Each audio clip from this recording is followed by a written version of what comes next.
Welcome back to the channel everyone. मैं हूं CA कविता और आज हम देखेंगे कि अगर सर्विसेज प्रोवाइड की गई है म्यूजिक कंपोजर के थ्रू, फोटोग्राफर के थ्रू या फिर आर्टिस्ट और ऑथर के थ्रू, किसी भी कंपनी को किसी भी कंपनी को अगर ये लोग सर्विसेज प्रोवाइड कर रही हैं relating to using of their copyright, तो वहां पे आरसीएम किस तरीके से एप्लीकेबल होगा, या कुछ ऐसी भी सर्विसेज हैं इनके थ्रू जो दी गई हैं जहां पे आरसीएम एप्लीकेबल ना होकर के फॉरवर्ड चार्ज मैकेनिज्म एप्लीकेबल हो जाएगा।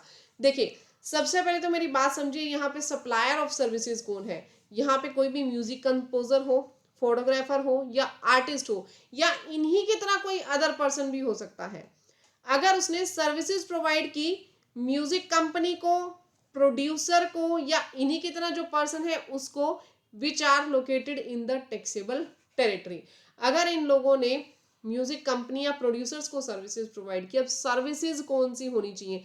सर्विसेज मतलब कोई भी इनके जो कॉपीराइट्स, ये लोग क्या कर रहे हैं, म्यूजिक कंपोजर, फोटोग्राफर या ऑथर्स, ये लोग अपनी कॉपीराइट्स जो है वो प्रोवाइड कर रहे हैं किसको, म्यूजिक कंपनी को। मेरी बात समझ में आ गई। ये लोग अपने कॉपीराइट किसको दे रहे हैं, म्यूजिक कंपनी को। इसके बदले में इनको क्या मिली होगी, इसके बदले में इनको रेम्यूनरेशन मिली होगी। इनको क्या मिली होगी, रेम्यूनरेशन मिली होगी।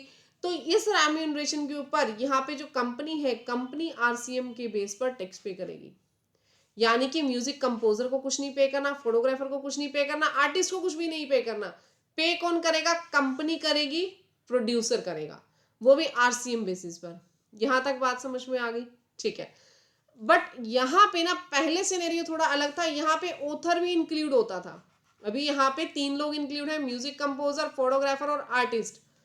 ऑथर 30/9/2019 के बाद इंक्लूड नहीं होता, पहले ऑथर भी यहाँ पे क्या होता था, इंक्लूड होता था। अब ऑथर के लिए सिनेरियो बदल दिया, अब ऑथर के लिए सिनेरियो थोड़ा सा चेंज कर दिया। देखिए, यहाँ पे ऑथर को अब ऑप्शन दे दिया गया कि आप चाहो तो फॉरवर्ड चार्ज में भी अपना जीएसटी पे कर सकते हो। यानी ऑथर के पास ऑप्शन है, क्या बोला गया कि ऑथर के पास अगर जीएसटी है तो वो फॉरवर्ड चार्ज के अंदर जीएसटी पे कर सकता है। ऑथर के पास जीएसटी नहीं है, ऑथर के पास जीएसटी नहीं है, तो यहां कौन पे करेगा, यहां पे पब्लिशर पे करेगा। यहां कौन पे करेगा, जीएसटी पब्लिशर, वो भी as per reverse charge mechanism पे करेगा। यहां तक क्लियर हो गया, ठीक है। अब यहाँ पे देखो, ऑथर प्रोवाइड क्या करेगा, ऑथर सर्विसेज प्रोवाइड करेगा बाय वे ऑफ ट्रांसफरिंग और permitting the use of enjoyment of copyright. जो उसके कंटेंट है उसका कॉपीराइट प्रोवाइड करेगा, किसको, पब्लिशर को। पब्लिशर टैक्सेबल टेरिटरी में ही होना चाहिए ऑब्वियसली, वो पब्लिशर को अपने कॉपीराइट्स देगा, ठीक है। तो अगर उसने पब्लिशर को अपने कॉपीराइट्स दिए तो उसके पास दो तरीके से जो है टैक्स एप्लीकेबल हो सकता है। एक तो उसके पास जीएसटी है, दूसरा ऑथर के पास जीएसटी नहीं है। ऑथर के पास जीएसटी है तो ऑथर के पास ऑप्शन है कि वो फॉरवर्ड चार्ज ले ले, उसके पास जीएसटी नहीं है तो फाइनली पब्लिशर ही पे करेगा। क्लियर। अब यहाँ पे एक मजेदार ट्विस्ट आप लोगों को दिया हुआ है। ट्विस्ट क्या दिया हुआ है, देखो यहाँ पे क्या करे कि अगर परमानेंट ट्रांसफर कर दे आईपीआर का, जो उसके अंदर इंटेलेक्चुअल प्रॉपर्टी राइट है, जो उसने अपना कंटेंट लिखा है उसको उसने उसके राइट्स उसने परमानेंटली ट्रांसफर कर दिए। यहां पे क्या कह रहा है, ऊपर समझो, ऊपर कह रहा है कि इंजॉयमेंट ऑफ कॉपीराइट, यानी उनकी इंजॉयमेंट दे रहे लिमिटेड टाइम पीरियड तक, परमानेंट ट्रांसफर नहीं बोला। ये कह रहा है supply of services by an author by way of transfer और permitting the use of copyright of covered under clause A of subsection 1 of section 13 of the copyright act 1957 relating the original literary works to a publisher. यहाँ पे सिर्फ इसको कुछ time के लिए वो copyright transfer कर रहे हैं। बट अगर ये यहाँ पे परमानेंट ही ट्रांसफर कर दे, तो देखो परमानेंट अगर ट्रांसफर कर देगा ना तो ये किसी भी तरीके से सर्विस नहीं देगी। ये क्या हो जाएगा, this will be treated as transfer of goods. तब हम इसको ट्रांसफर ऑफ गुड्स मानेंगे, ट्रांसफर ऑफ सर्विसेज नहीं मानेंगे। मैम उसका क्या फर्क हो गया कि अगर उसने परमानेंट ट्रांसफर कर दिए तो परमानेंट ट्रांसफर के टाइम पे हम उसे गुड्स मान रहे हैं, अदरवाइज हम उसे क्या मान रहे हैं, सर्विस मान रहे हैं। तो इसमें फर्क क्या पड़ गया? देखो जो सर्विस है ना, सर्विस के केस में तो आरसीएम एप्लीकेबल है। यहां पे मैंने क्या बोला? यहां पे मैंने बोला सप्लाई ऑफ सर्विस। यहां पे मैं सप्लाई ऑफ सर्विस की बात कर रही हूं। तो अगर सप्लाई ऑफ सर्विस है तो यहां पे आरसीएम लगेगा। अगर सप्लाई ऑफ सर्विसेज ही नहीं है तो आरसीएम भी नहीं लगेगा। ये गुड्स बन गई ना, जब देखो बेसिक फैक्ट ही खत्म हो गया। सप्लाई ऑफ सर्विस के ऊपर आरसीएम लगाने चले थे, लेकिन वो परमानेंट ट्रांसफर की वजह से सप्लाई ऑफ सर्विसेज ही नहीं रहा, सप्लाई ऑफ गुड्स बन गया। अब एक चीज को आपने यूज करने के लिए राइट दे दिए कि आप इसको 1 साल तक यूज करो, वो जो आपने राइट्स दिए ना वहां पे, तो वो आपके पास सर्विस है। बट आपने उन राइट्स को परमानेंट ही दे दिया उठा करके, भैया अब ये तेरे ही हो गए, तो उसे हमने मान लिया कि ये गुड्स है, तो सर्विस है ही नहीं। तो जब एक्ट बोल रहे हैं किसी को गुड्स ट्रीट करेंगे, और यहां पे जो आप आरसीएम लगा रहे हो that is on the supply of services. जब ये RCM he supply of service पे है तो इस केस में यहां पे आरसीएम नहीं लगेगा, यहां पे आरसीएम नहीं लगेगा। अब आप लोगों के माइंड में एक क्वेश्चन जा सकता है, ठीक है मैम आरसीएम नहीं लगेगा तो क्या होगा? ऑप्शन 2 होंगे। एक तो ऑथर जीएसटी में रजिस्टर्ड है, दूसरा ऑथर जीएसटी में रजिस्टर्ड नहीं है।